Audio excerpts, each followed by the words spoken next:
Hello, my name is Nathaniel Mackay and I manage a property portfolio in Emerald, Queensland. Today, I'm going to show you how we leased a property in just 8 days.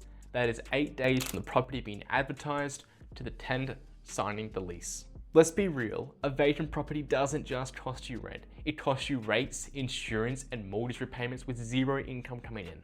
Every week that you don't have a tenant, you're paying for a property that's doing absolutely nothing for you. People invest in property to make money. And if you're not making money because your property is sitting vacant, then something is wrong. Today, I'm going to show you a real case study on how we secured a quality tenant for this client. Not a vague overview, the exact steps and an order from the moment we took the property on. Now, why should you listen to me? I manage over $90 million in property assets, have conducted thousands of inspections, dealt with hundreds of maintenance requests, and leased hundreds of properties. I do this day in, day out. Here's what I'm going to walk through today. Number 1, the backstory and situation for this property. Number 2, why proactivity is the single most important factor in leasing quickly. Third, how to attract quality applications from the start. Fourth, why listening to the applicant matters more than most property managers realize. Most property managers simply ignore the tenant or the applicant and treat it as purely transactional. That is a completely wrong way to look at it. Number 5, why I never want to sell a tenant a rental. Number 6, the real reason why we secured this tenant as fast as we did. And 7, why speed of approval and speed in general is the most important thing. So here's the situation. The property was on the market for sale. A buyer purchased it and the seller moved into the granny flat. This means there were 2 dwellings and one dwelling was going to be tenanted from settlement. This is already a great outcome, meaning the owner will be having rental income from day one. Now here's where most property managers would have waited. Waited for settlement to go through, waited for the keys, waited for the property to be officially handed over before they did anything. Well, we didn't wait. Before the property had even settled, we were already inside taking advertising photos. The listing went live a few days before settlement because it was already unconditional. That means by the time we had the keys in our hand, we had already exposed the property to the market. The head start is absolutely everything. In a leasing timeline, the first few days are the most important.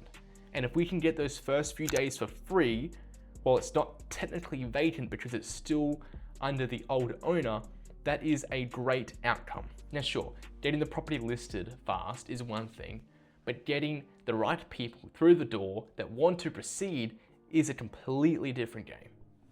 The advertising photos for this property were taken by us.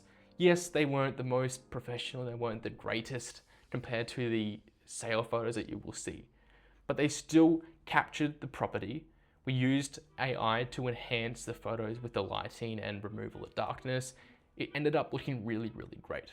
If we went there and took a few vertical photos and chucked them up on realestate.com.au, the quality of those photos is going to attract poor quality tenants. But if we have quality advertising photos, we're going to attract quality tenants. On top of the photos, the listing copy was written specifically to target a specific market of tenants. We're not going to advertise to all of the tenants because that means nobody's going to be interested because that script is speaking to everybody. We were speaking to a specific type of tenant, and in the end, we secured that specific type of tenant. The next part is where most property managers get completely wrong. And if you have an investment property that needs to be leased, you need to keep an eye out for this. Here's a different perspective. The tenant, when they sign a lease, is making a decision worth tens of thousands of dollars. That doesn't include the moving of all of their stuff to this property, doesn't include the bond cleaning they have to do when they vacate, doesn't include any tenant obligations they're required to do during the tenancy. They are choosing to move their home to somewhere else. Let's say over a 12-month period, we are charging a tenant $620 per week. That tenant is committing over $32,000 per year, and that is not a small amount. So when a tenant comes to us with specific needs saying, we need to be close to work, or I need these many bedrooms, or in this case, I want a kitchen that I can enjoy cooking in. We don't ignore that and show some random property that doesn't even work for them. We keep it in the back of our minds. For this specific tenant, I was showing him through another property. And he said to me, look, I don't need 4 bedrooms and I want a place where I can cook and enjoy cooking. This property came to mind. It had a 90cm gas cooktop and it had a very lovely kitchen and lots of storage. When the tenant realized that I heard that and then said to him, hey, let's look at this property before you make a decision, they really appreciate that. And when a tenant feels like their priorities are being heard, which they absolutely were, I wanted to make sure I found the best house for this tenant. And this was the best house for this tenant. They're going to make decisions very quickly, and faster decision times means faster leasing times for the owner. To put it into perspective, I showed him this other property, which was 4 bedrooms, and he said, look, yep, not for me. I said, right, Joe, based on what you said, let's look at this property that we had just advertised. He said, great, can you show me right now? And I said, absolutely. We went over there, he walked through, and he said, I'll take it.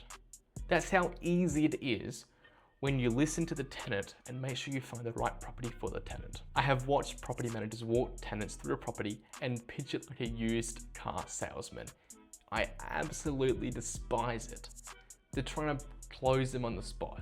If they don't want to proceed, I don't want to push them, because it's going to not be the best scenario for both me, the investor, and the tenant. Because let's be real, if we do manipulate or persuade the tenant into a property, 6 months down the track, they're going to hate the house, break lease, the tenant leaves, and then the owner is back to a vacant property and we have to release it. It's a terrible outcome.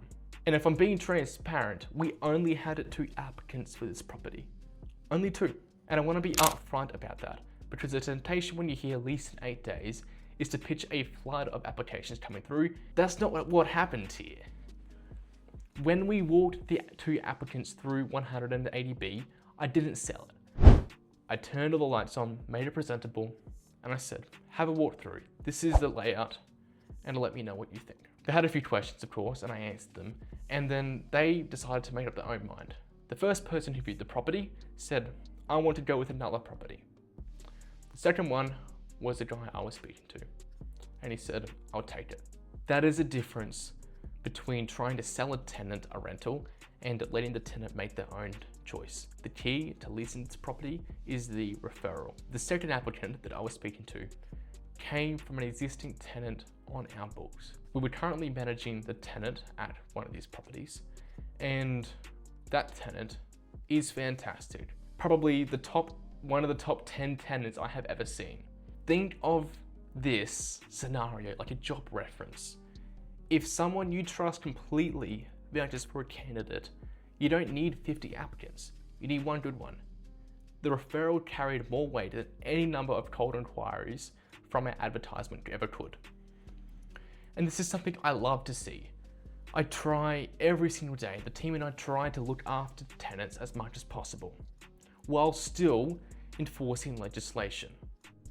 The tenants who obey the rules and are great tenants will refer great tenants to you as well. And because we already had that referral, the new tenant was much more likely to go with us because they know what they will be getting. And also, they know what we expect. Once the viewing was done and the tenant said, yes, I want to proceed, we had that application processed and approved by the owner within 24 hours. We had it officially approved the next day, but I called that owner that afternoon after the tenant viewed it. I said, hey, we got this guy, here's the rundown, do you want to approve it? He said yes, but let me confirm with my wife overnight. That means 24 hours later, we have a signed lease for that tenant, it's locked in, and the tenant is now paying rent and bond. Most people don't think of this step as part of the leasing timeline, but it absolutely is. A quality tenant has options, and they're going to be viewing multiple properties. And if you can move very quickly, you're going to secure the tenant before anybody else does. We've done all the hard work, we've taken great photos, great listing, great viewing, and if we lose the tenant because somebody is being slow in the back end on the admin side, then that is on us. And I hate that because it makes our life more difficult. So when we are leasing properties, we move as quickly as possible. And that is the entire reason why we lease this property in 8 days. With only, keep in mind, 2 applications. That's it. And I didn't sell it at all. I simply opened the property and let the tenant walk through and asked if he wanted to proceed. That's all you have to do. This isn't luck. This is skill and a process that we have in place to make sure we attract the right tenant for the right property. If you're an investor in Emerald and want your property management team to treat this like we do, reach out directly. I would love to have a chat. And if this video was useful, make sure to hit subscribe. This kind of content I put out regularly for property investors.